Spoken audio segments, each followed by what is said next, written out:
Hey guys, how we doing? Jack here from I Can Play Drums. Today in the vlog we're going to talk about a few different things that you can do adjusting your hi-hats to get rid of that annoying airlock sound that sometimes you get when you're playing away and all of a sudden instead of your hi-hats going chick, chick, chick like they're supposed to, you start getting that kind of foop sound.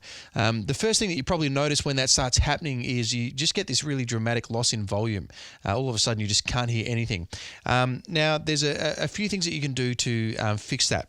Now, one thing that you can do, which most people probably aren't going to do, is ditch their hi-hats and go and buy some new hi-hats, but you can actually get hi-hats like I'm using here where that problem has actually been taken into consideration with the actual design of the hi-hats. So here I'm using some K-Custom hybrid hats, and one of the unique things about these hi-hats is that the bottom edge has this kind of serrated design about it, and so it's a very uneven design, and what that means is that that airlock or that foop sound is basically the air not being able to escape. And so because you've now got that serrated edge, the air can escape. So it's pretty rare that with a pair of hi-hats like this that you're going to get an airlock problem, okay? So that's one thing you could do is you could actually buy hi-hats where that's been taken into consideration with the design of the hi-hats themselves. But more commonly, with any pair of hi-hats, what you can do is the first thing that you're probably going to do is if your hi-hats are really flat, and mine are quite flat at the moment, is you can just take the nut that is underneath here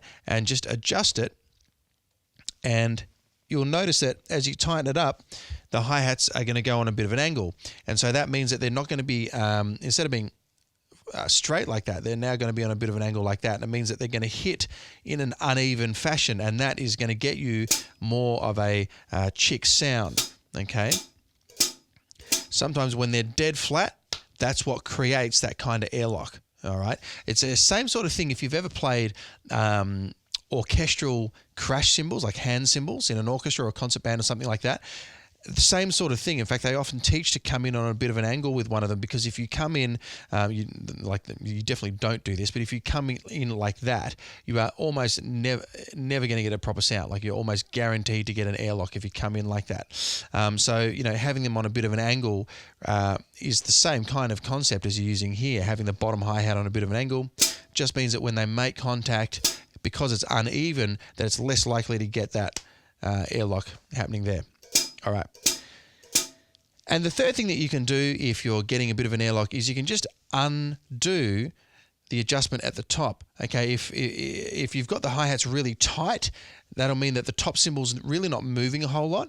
Okay, if you've jammed that nut at the bottom of the hi-hat clutch really tight, it means that the top hi-hat's going to be quite rigid and it's not going to be able to move a whole lot even when it does make contact. So if you loosen that off a little bit, so if you go underneath here, you can either undo the bottom of the hi-hat clutch, the little nut there, or you could wind these little spaces at the top, you can wind them back as well.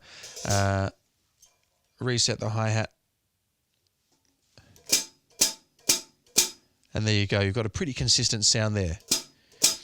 So it's worth spending some time thinking about, you know, the hi-hat chick sound. We use it all the time in any style. You could be playing swing, you can be playing rock, anything. Okay, so we use it a lot. It's a really common sound in our vocab, so it's worth adjusting the hi-hat so that it's a really consistent sound that's always going to work for you. So there you go, that's what we're checking out. 3 different ways to get rid of the airlock. Actually buy hi-hats where it's got a serrated bottom hi-hat, or you can loosen off the nut there, or you can wind up the nut down the bottom. So these things have been built into the hi-hat stand with that in mind. It's not just by accident that you've got this little adjustment down here. So take advantage of it and make it work for you. There you go. We'll see you next week in the vlog. Take it easy.